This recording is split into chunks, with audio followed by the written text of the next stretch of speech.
As the parent of 3 kids in their 20s, I worry about the labor market right now, particularly for young college graduates. Companies are just using AI as an excuse to run leaner.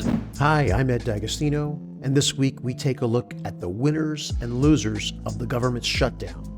We ask if AI is in a bubble, and we hear who might be preparing a presidential run in 28.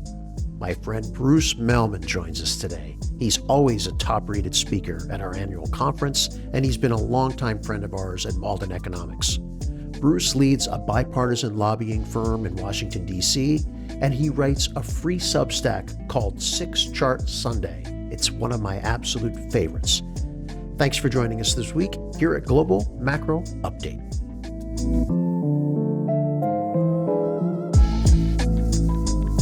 Bruce, it is always good to see you. You have been on fire with your Substack lately, your 6 Chart Sunday Substack. It's a must read for me. I roll over and click on the phone. I hate to admit that I do it, but that's what I look for Sunday morning. So you had 4 topics that just in a row have been so intriguing and insightful. The government shutdown, which is what I want to get into first. Then you talked about the recent elections, which pretty interesting. I just spent a couple of days in New York City. I can tell you there's a lot of discussion happening in New York. Then you talked about bubbles, both in the markets and elsewhere. And finally, a nice contrarian edition about tailwinds and headwinds. I want to unpack all of that if we can figure out how to do it in half an hour or so. If you're Let's do it. And I don't know if I'm honored or frightened that you wake up to me every Sunday morning in bed, but it's it's nice to be there with you. My wife does look at me and say, "Really?"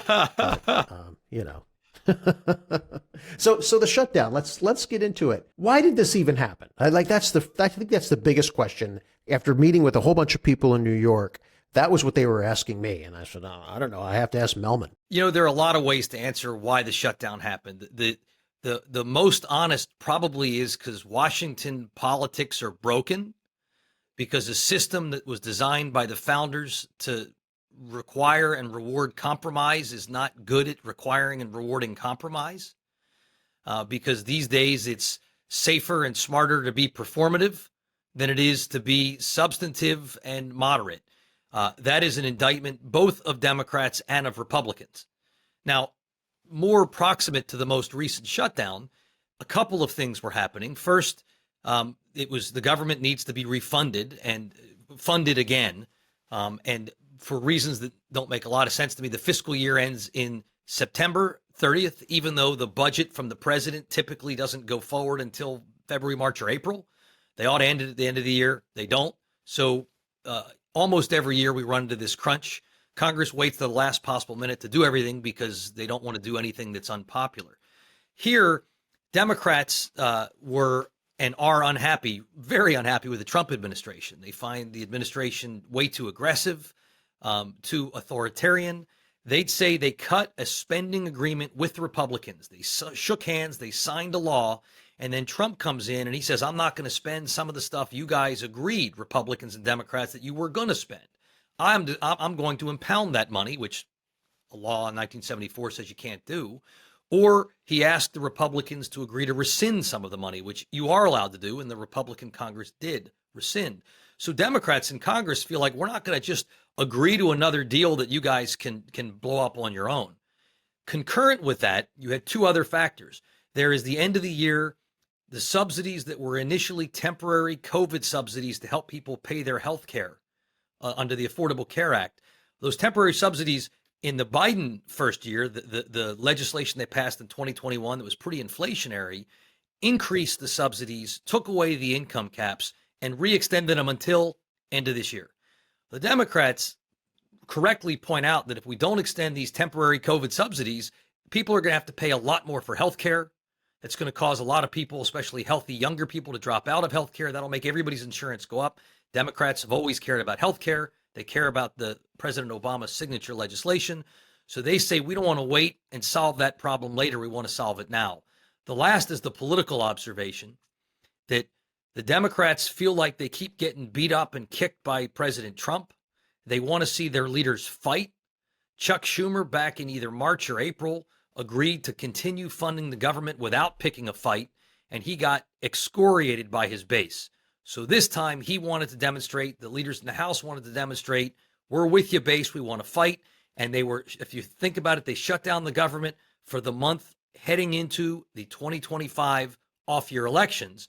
If they had caved and compromised prior to the elections, they'd have worried about the turnout of Democratic voters. So they kind of needed to show they were tough at least through the off-year elections. And guess what happens? The elections happen. Suddenly they're on the track to cutting a deal. So do you think that this was a winning strategy for the Democrats? Who were the winners and losers out of this debacle? Outside of losers being us, the American public, but were there any winners? If you start with the off-year elections, which I know we're going to talk about next, the Dems ran the table. So if their strategy was to pick a fight, to make the shutdowns very front of mind so that Democratic voters and that persuadable swing voters voted Democratic, Democrats had a huge success. If you take a look at what appears to be the deal they're now cutting, it's passed the Senate, the House has to pass it. That's supposed to happen this afternoon. Democrats got almost nothing other than the outcome of the elections, but they got a promise by the Senate Republican leader that we will have a vote on extending the healthcare subsidies, but not a promise on what the outcome would be. No such promise from the Speaker of the House, and they're not going to get a promise like that from the Speaker of the House. They did have a promise that some of the people who were furloughed will still get paid, but there already is a law that says you have to pay those people. And they got a deal that the people who were fired potentially during the shutdown will be rehired. But again, the administration has shown that it will fire whoever it feels like, when it feels like, under the Doge campaign. And when federal courts say that you can't fire certain people, those people get to be brought back. Let's jump into the recent elections. New Jersey, Virginia, New York City. Any others that are really meaningful? There was a recall attempt of some judges in Pennsylvania that the Dems swept. There was Public Service Commission folks in Georgia. The Dems ran the table. They won everywhere they could possibly have won.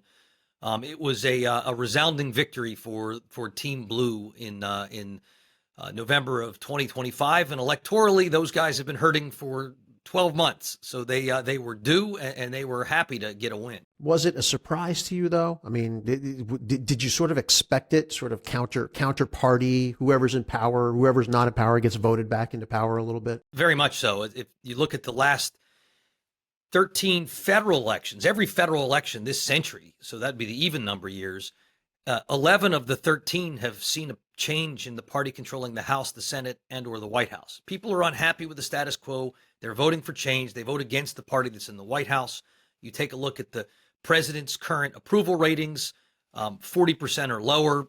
You would have expected they would have lost. New Jersey's a blue state. New York City, good Lord, that's a total. Once Mamdani won the primary, you knew he was almost surely going to win the general. Virginia, I went back in one of my charts in the Substack. I went back to 1961.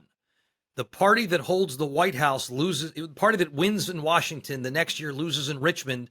It was 12 out of 13 times. So what happened is what I expected. And the only thing that had me a little bit scratching my head were the New Jersey polls suggested it was a whole lot tighter than the double digits that Mikey Sherrill won by.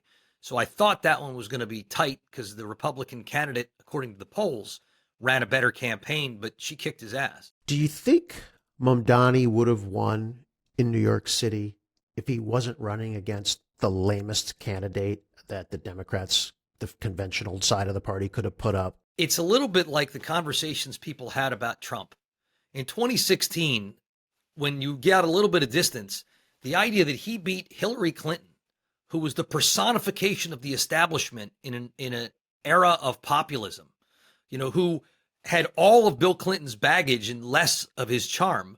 Of course, Donald Trump won. Does that mean, Donald Trump is this era-defining political talent? He may be, but he certainly has benefited first by running against him and then by running against Joe Biden, who had fallen asleep months before the campaign started, and then Kamala Harris, who has many virtues, but being a good candidate is not one of them.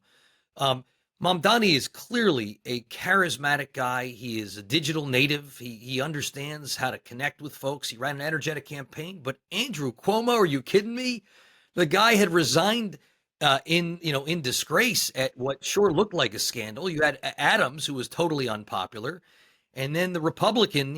It's Republicans can win in New York, but they're either technocratic billionaires, products of the city like a Bloomberg, or Rudy Giuliani back when he was both normal and there was a crime epidemic, and he was a successful prosecutor before he kind of went off the deep end. I don't know the man, but I just have a hard time understanding a Republican candidate that wears a beret. I don't know. It seems like we ought to make a special forces exemption for that, Ed. If it's a Green Beret and the guy, killed people with a pencil to save the West. That would make sense.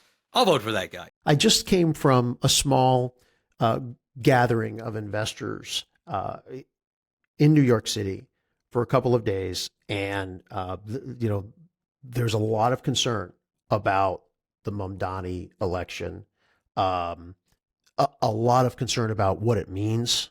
Just from a political and societal and economic perspective. I wrote an article about this last week about the sort of the K-shaped economy that we're living in now, where if you have assets that can appreciate, like stocks or a house, these last few years have been absolutely fabulous. You have gotten a lot richer, and if you don't, so if you are living paycheck to paycheck, or if you're just out of college, for the most part, it's really hard. And you're talking about half of the country that's in that really hard category. Something's feels broken. What do you think? This gets into the whole bubbles and tailwinds conversation that you've written about lately. One of the Substacks I wrote about recently, I called the politics of prices. I didn't want to use the I word because I don't want to get shot at by folks, but Donald Trump won because people were unhappy with the Biden administration on a lot of issues, on the border, on crime, but more than anything else on affordability, on the cost of living, on inflation. Mamdani talked about hollowflation. I mean, he, to his credit as a politician, zeroed in exactly on the right issues. Same with Democrats up and down the ballot. Part of what explains 2025 is they were the party of affordability. And that's the right side of the right issue to be on right now. The administration, you got the sense, is already making noises that suggest they get it, and they know they're going to have to fix it before 1 year from now, the midterm elections. But inflation has always been politically powerful. Every time it arises, it is bad news for incumbent parties. We've seen this all around the world. 2024 was, according to the Financial Times, the first year in more than a century every developed economy that had an election saw the incumbent party lose ground. Yeah, inflation. Yeah, immigration was some, but inflation is the number one issue that if you're not in a time of war or an extraordinary crime moment, that's people want to make sure they can afford things. And even if their incomes have been going up, which they have for a while, what things cost really is something that people are reminded of every single day, many times a day. I looked at the data last week, and if you go back to the 70s, which is, the boomer generation, always, whenever I talk about this topic, right, the boomers are like, well, I worked 2 jobs and I racked up my credit cards and I worked hard and I had grit and I succeeded. Like, everyone can do that. And so I went back and looked at the data, and what the data says is, adjusted for inflation, rents and houses are over twice as expensive as they were back in the 70s. Same thing for food. So what are your basic needs, right? Shelter and food. Well, you didn't mention big number 3, healthcare. Healthcare, massive inflation. So all 3 of those things, and education, if you can add a 4th, have all far outpaced the growth of wages, depending on what data you look at. I asked 2 different economists, have wages kept up? And one said, absolutely. And the other said, absolutely not. And they both had data to point to. So you default back to what are people feeling, right? Because that's what's important when they're in the voting booth. 1,000%. And when you think about causality, I mean, a lot of this also is We've made it really hard to build houses in the United States. We've subsidized education. So what does that lead educational institutions to do? Build gymnasiums that are like, that are palaces. They're amazing. My kids have gone to school with just extraordinary facilities, and they hire, wellness advisors and other things. And while as a parent of children who went to college, I guess I'm glad somebody's thinking about the wellness. If you don't build enough houses and the supply of people keeps growing, what does it do to housing prices? You've seen a similar effect across a lot of things. The one thing that's interesting that we need our buddy John Malden on is that U.S. assets have gone up. And arguably that may just be some combination of there aren't other palatable alternatives and or to the credit of the boomers who otherwise I'm eager to malign with you because it's fun to do that as a Gen Xer. But boy, ours is an attractive economy, and that goes into my bubbles conversation where, AI may be a bubble. It may be .com all over again, but if it's .com, is it 1997, 98, in which case we got a lot of running room and you don't want to miss that party? Or has it just turned to like February 2020, in which case danger Will Robinson? My buddy Jared Dillian will say, if you see a bubble inflating, your job is to get in there and then help make it bigger. So there's plenty of money to be made still, would be my guess. Bubbles are great until they burst. If you could time the market or I could time the market, we would probably be off on our own island somewhere. But sometimes bubbles also reflect, as the .com did, as the railroads did, underlying it all, AI is transformational. AI is long-term, really impactful. I'm hoping very much net for the positive. Worst case scenario, our robot overlords will watch this, and I will hail to the robot overlords, and then hopefully they'll keep me around. Last thing I want to circle back with you on is what you said about housing. We haven't built enough houses, and so supply and demand just is doing what it does, right? So houses cost more than they would if there were more of them. You wrote about deregulation recently. And you wrote about how this administration is trying to deregulate lots of areas. You pointed out banking. The banking sector is being deregulated. We're starting to see more mergers in that section. So again, as an investor, I mean, I have invested in small banks because I saw that coming, and I think that it will pay off. We'll see. But there's potentially a downside to deregulation. Right. John's laugh line is nobody wants to see the air they breathe. So what is really happening in DC from your perch close by with regard to deregulation? Trust me, you don't want to see Washington any more up close than you have to. The administration, as with all of this stuff, neither party seems, in my own opinion, to always get it right. I think the Democrats are a little more European in their reflexive instinct of regulate first, lest somebody feel left behind or we fail to protect consumers. Republicans are more reflexive, regulate nothing, lest we under invest or under innovate.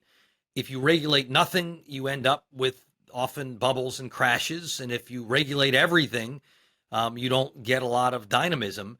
The optimal thing would be you fix the roof when it's sunny. You don't wait to set smart, thoughtful regulations until the great financial collapse has happened. And then, your instincts are to overdo it. You do it during peaceful periods. What you were talking about is the one I did called Tailwinds this past Sunday. And the idea was so much of the news is negative bias, and part of that is because that's the job of the news, and part of it is our brains are wired to pay more attention to things that might harm us. That's evolutionary. But the super cycle of investment may have years still to run.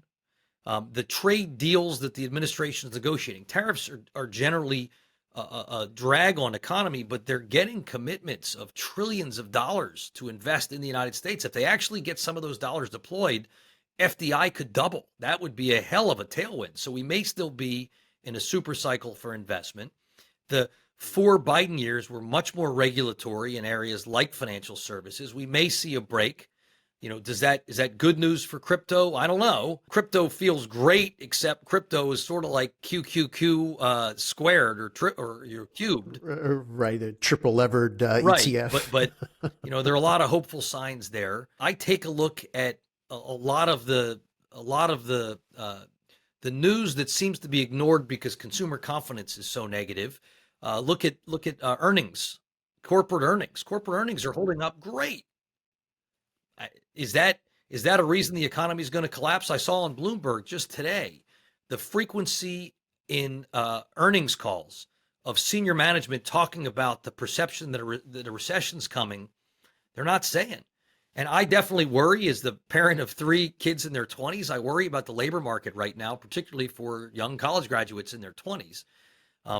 Whether that's really a reflection of AI or whether companies are just using AI as an excuse to run leaner than maybe they'd been, some of that is just a correction where people overfired and then they overhired and then they were worried about firing people because they thought it would maybe be tight.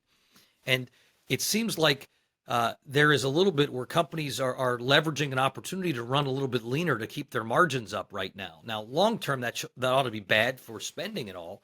But I think there are a lot of tailwinds that the chattering class are quick to dismiss.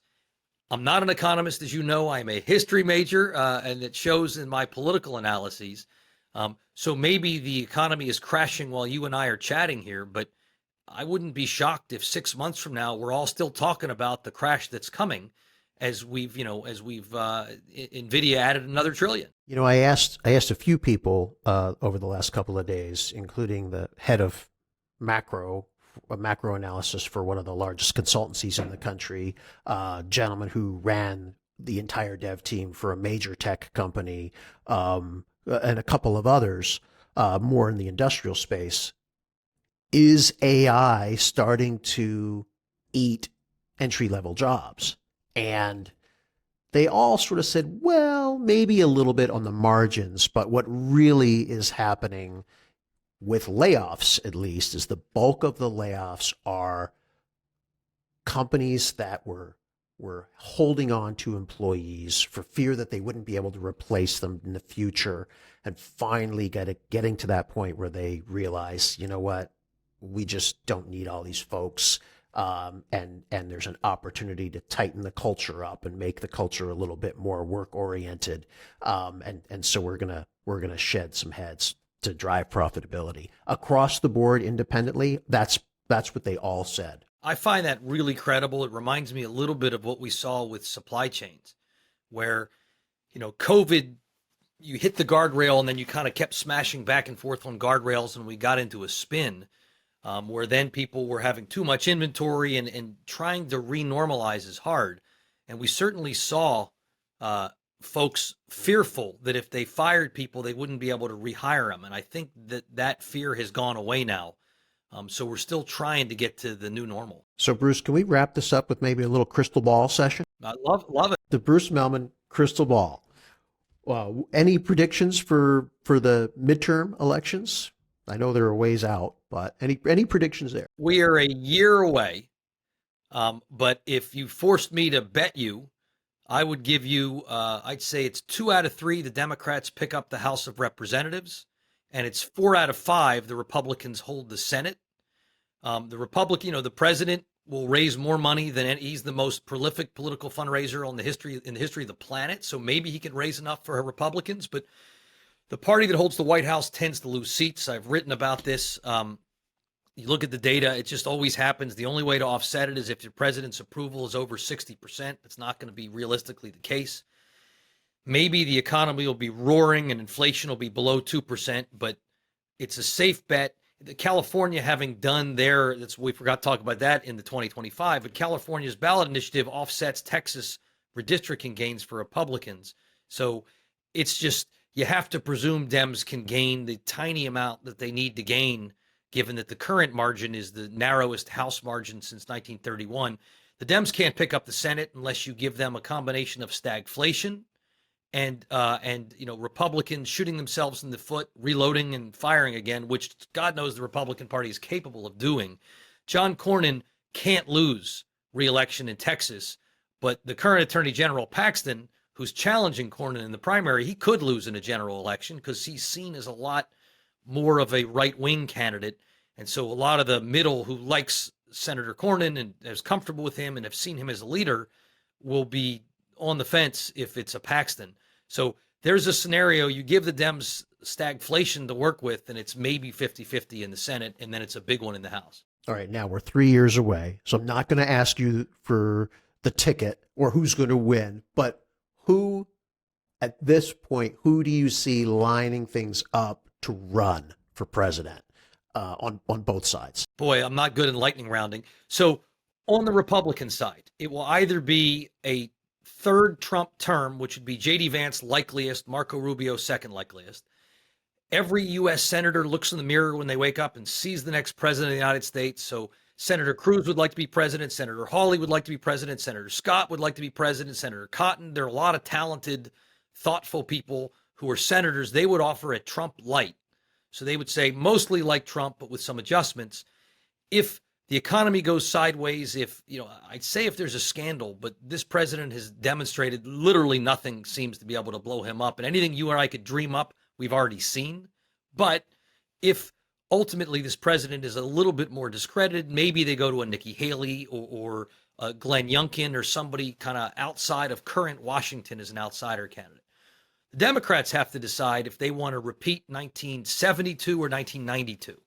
In 1972, having lost in 68, when the sitting president dropped out, his own vice president came. He didn't separate themselves from the sitting president. They got spanked. They said, let's go with the party base energy. They went to McGovern. Nixon got 450 or so electoral college votes. If the Democrats go to AOC, they won't go to Mamdani. He's too new. Bernie Sanders is, a young, sprightly 99 or whatever he is, but he's still, that guy is the Energizer Bunny. Elizabeth Warren, if they go in a progressive direction, my own belief is they lose the center again. The alternative is the 1992, where after losing to Reagan and Bush, H.W. Bush, they went with Bill Clinton.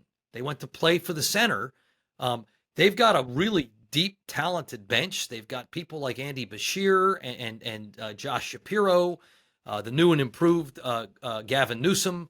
But the Dems have to decide who they want to be as a party. Do they want to be a progressive party, or do they want to be a more middle of the country party?